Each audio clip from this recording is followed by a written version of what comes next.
Garissa hoye. Hamjambo. Salamu alaikum. Mumekaribisha sisi huku kwenu. Sisi tumetembea huku kwenu kwa sababu huyu mheshimiwa Deko ni rafiki yetu sana. Na alituambia kuna wakati kina mama walipata ile mkasa, tukasema itakuwa vizuri kufika kusaidiana na nyinyi. Sababu nyinyi ni marafiki zetu wa zamani. Si nyinyi ni watu ya Bogol kama sisi? Na tumefanya siasa miaka mingi tukiongozwa na waziri wetu Duale. Yeye ametushika na ametufundisha kazi kule bungeni wakiwa pamoja na deputy president hapa. Sisi tumejifunza kazi pale bungeni kutoka mikononi mwao, na ndio maana Mwenyezi Mungu amewainua na sasa sisi tunafuata kwa miguu yao. Watu wa Garissa tumefika hapa kwa furaha sana. Ile jambo tu imenileta ni kuhakikisha kwamba kama vile tulivyoahidi wakati wa campaign kwamba aliye chini mpaka ainuliwe apande juu. Yaani ilikuwa inajulikana bottom up. Na tumeambiwa wale walipata mkasa ni kina mama na wanabiashara wale wadogo wadogo. Kwa hivyo tumekuja hapa kupatia hao support kwa sababu nyinyi ni watu wa timu yetu. Jambo moja peke yake ningependa kusema. Mheshimiwa Deputy President, niko na moja. Oh, hii ni ya township. Mnapea mtu mbili. Oh, hii ni ya hapa. Okay. Oh, nilikuwa nimefikiri ni wanapeana maneno mengine mbili. Haya. So nilikuwa nasema jana nimekasirishwa sana. Kuna mwenda wazimu mwingine tulifukuza kwa kazi na sasa kichwa imeharibika zaidi. Ati jana anasema tangu rais aondoe ile maneno ya vetting ati nchi ya Kenya imekosa ladha. Wacha nikuambie wewe wazimu kutoka wa Munyoro. Kama kuna mtu amekosesha Kenya ladha ni wewe na hiyo ukabila yako. Wewe na hiyo ubaguzi yako. Wewe na hiyo wizi yako ndio imeharibia Kenya ladha. Wakenya wengine wanafurahia kuishi kuwa kitu kimoja.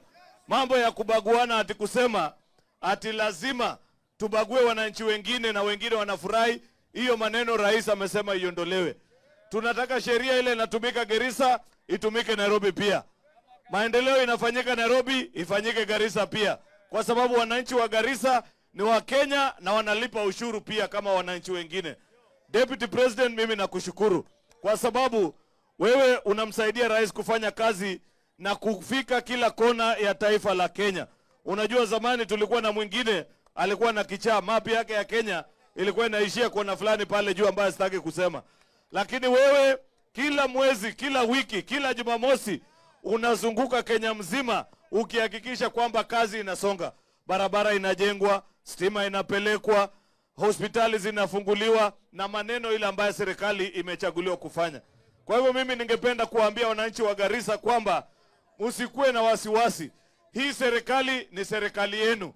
William Ruto ni rais wenu. Nyinyi ni wananchi wa Kenya. Na hakuna mtu atawabagua wangali yeye anaongoza taifa letu. Wale ambao wanaendesha siasa duni, wale wa upinzani, wako na nafasi hapa Garissa kweli? Watapata nafasi hapa? Simuliona siku ile rais amesema hii maneno ya vetting iondolewe, ati hao wanasema rais amefungulia Al-Shabaab kupata vipande. Hiyo watu siku ile watakuja hapa Garissa watapata mahali ya kusimama?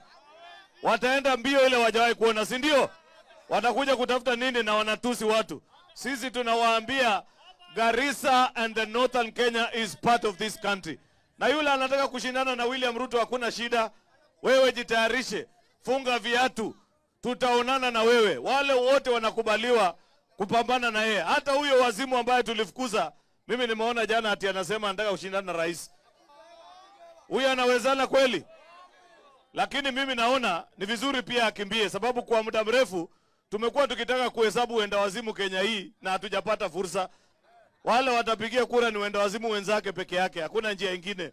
Na hakuna mtu ambaye akili yake ni mzuri anaweza kufuatana na kiongozi ambaye kazi yake ni matusi. Hakuna, na anabagua wananchi wengine. Mimi nawahakikishia kwamba hapa Garissa, kama vile naibu wa rais ametueleza, maendeleo baka itiririke kwa sababu hapa ni Kenya pia. Na nyinyi lazima mfanyiwe kazi kama mwananchi mwingine yoyote katika taifa letu la Kenya. Sitaki kusema mengi zaidi ya hapo kwa sababu najua mdosi wangu wako hapa na ameshazungumza. Sasa unajua mkubwa akishaongea hatuwezi kusema mambo mingi, si ndio? Hata mimi nimekuja na usaidizi wangu ya Artam. Mnajua Artam ni ngapi? Artam ni ngapi? Na Bogol? Bogol ni ngapi? Haya, na ukiweka iwe Bogol ingine, Bogol ingine, Bogol ingine, Bogol ingine 500, Bogol 5. Asante na Mwenyezi Mungu awabariki. Nimeweka hapo. Asante sana leader. Yes. Your Excellency, niko na masheikhs wa Garissa Township ambao wameogota pia wao pesa, wametuletea 600,000. So samahani. Masheikh wetu jameni. Masheikh wetu wawili wapi msichana mwingine wamechanga 6